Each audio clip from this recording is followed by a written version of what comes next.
नमस्कार, भारत लाइव देख रहे हैं आप। लगातार जदयू में जो विवाद चल रहा था ललन सिंह और आरसीपी के बीच में, उस पर अब चर्चाएं शुरू हो गई हैं। खास बात यह है कि ललन सिंह ने चुप्पी तोड़ दी है। लगातार जिस तरीके से आरसीपी सिंह पर दबाव बनाया जा रहा था, आरसीपी सिंह को कई बातें ललन सिंह ने खुद कही हैं।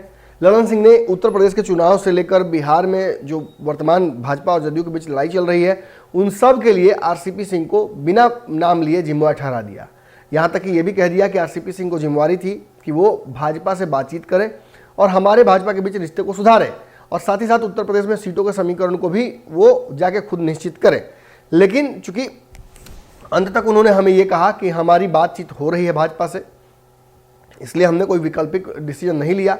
लेकिन अंततः भाजपा ने स्पष्ट कर दिया कि आरसीपी सिंह से भाजपा की कोई बात नहीं हो रही है और आरसीपी सिंह हमें अंधेरे में रख रहे हैं। अब इसके बाद जो विवाद शुरू हुआ, उस विवाद से ये स्पष्ट हो गया कि आरसीपी सिंह को बहुत जल्दी जदयू जो है वो साइडलाइन कर देगी। लेकिन जब जदयू ने अपने उत्तर प्रदेश के समीकरणों की शुरुआत की, उत्तर प्रदेश में चुनाव लड़ने की जो रणनीति बनाई, उस रणनीति में सबसे पहले जब जो लिस्ट जारी हुई, उस नेताओं की 15 की सूची में नीतीश कुमार के साथ साथ आरसीपी सिंह का भी नाम हटा दिया गया। अब नीतीश कुमार के बारे में आपको पता है कि वो एक रणनीति के तहत काम करते हैं। वो उत्तर प्रदेश में जाकर वहाँ अपनी भद पिटवाना नहीं चाहते हैं। वो चाहते हैं कि भाजपा को उसका जवाब मिले, लेकिन उसके लिए खुद शहीद होना नहीं चाहते हैं। इसके लिए उन्होंने डिकॉय तैयार कर दिया है। 15 लोगों की लिस्ट को जो जारी किया गया है, उसमें आरसीपी सिंह को हटाकर आरसीपी सिंह को मैसेज भी दे दिया गया है कि आप पर अब भरोसा पार्टी को बहुत नहीं रह गया है। लेकिन इन सब पर एक निजी चैनल पर बात करते हुए आरसीपी सिंह ने बहुत सारी बातें कही हैं। लेकिन उन बातों से में सबसे जो महत्वपूर्ण बात है वो ये है कि उन्होंने जिन नेताओं को टारगेट किया है, अब कहीं ना कहीं नाम बिना लिए हुए वो भी ललन सिंह को ही बोल रहे हैं, लेकिन उन्होंने एक बहुत बड़ा शब्द का प्रयोग किया है कि जिन नेताओं की सूची जारी हुई है उनमें कितने नेताओं को लोग जानते हैं। यानी उस लिस्ट में ललन सिंह और बड़े बड़े दिग्गज नेताओं का भी नाम है, किसी तरीके का नाम है, और वो सीधे तौर पर पूछ रहे हैं कि उन नेताओं को कौन जानता है।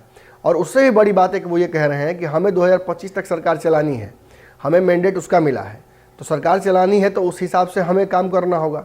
हम किसी अरे गहरे नेता की तरह काम नहीं कर सकते हैं। उस पूरे बयान को सुनिए और समझने की कोशिश कीजिए कि भले ही ये बयान उन्होंने दिया है गठबंधन को बचाए रखने के पक्ष में, लेकिन इसमें एक धमकी भी छुपी हुई है। क्या कुछ वो कहते हैं, सुनिए। प्रेस रिलीज जो हमें भेजा गया है आरसीपी सिंह के द्वारा मेल पर, उसमें भी उन्होंने लिखा है, दाएं बाएं ना करें, 2025 तक काम करें। केंद्रीय इस्पात मंत्री व जदयू के पूर्व राष्ट्रीय अध्यक्ष रामचंद्र प्रसाद सिंह ने उत्तर प्रदेश चुनाव में जदयू के अलग लड़ने के सवाल पर कहा कि लोग मनोरंजन करते हैं, उन्हें करने दीजिए।